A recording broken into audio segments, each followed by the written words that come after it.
तोड़ चुकी है।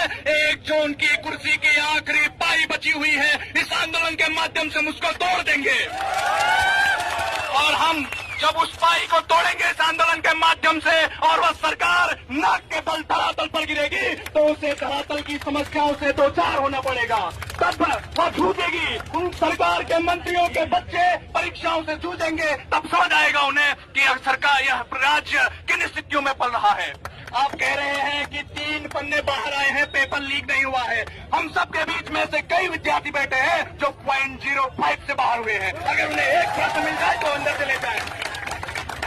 यह प्रदेश, इस प्रदेश की सरकार सिर्फ खनन के पट्टे बांटना जानती है और कुछ नहीं। मैं कहना चाहता हूं सरकार से, आप इस सरकार, इस राज्य की सुरक्षा अपने हाथों में ले हुए हैं। अरे आपसे एक कागज के टुकड़े नहीं संभल रहे हैं, आपसे प्रदेश संभलेगा। और कहते हैं वसीम बरेलवी, उसूलों पे अगर आ जाए तो टकराना जरूरी है, जो जिंदा हो तो फिर जिंदा नजर आना जरूरी है।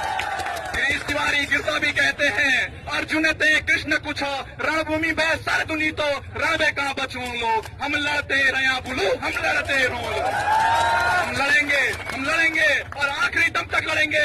जब व्यवस्था हमारे सामने चुनौती बन के आई है तो इस व्यवस्था को परिवर्तित करके लड़ेंगे और हम परिवर्तन करने की शक्ति रखते हैं, क्योंकि भारत एक युवा देश है और हम इस देश के कर्णधार हैं। हम ही इस देश को चलाएंगे, संविधान के माध्यम से चलाएंगे। और हम बताना चाहते हैं आपको, हम गांधी को भी पढ़ते हैं इतिहास में, हम भगत सिंह को भी पढ़ते हैं, हम स्वामी विवेकानंद को भी पढ़ते हैं, तो हम दयानंद को भी पढ़ते हैं। हम व्यवस्था को परिवर्तन करने के लिए आज यहाँ पर उपस्थित हैं और अब आप सबसे कहना चाहूंगा कि कर दीजिए क्रांति का आह्वान और कर दीजिए यहाँ व्यवस्था परिवर्तित। इसी के साथ मैं अपनी वाणी को विराम देता हूँ। जय हिंद। और आप नवरात्र का पावन पर्व है, देवभूमि से है, तो एक बार भगवती माता के नारे लगाएंगे। बोलो भगवती मैया की, भगवती मैया की, भारत माता की, भारत माता की।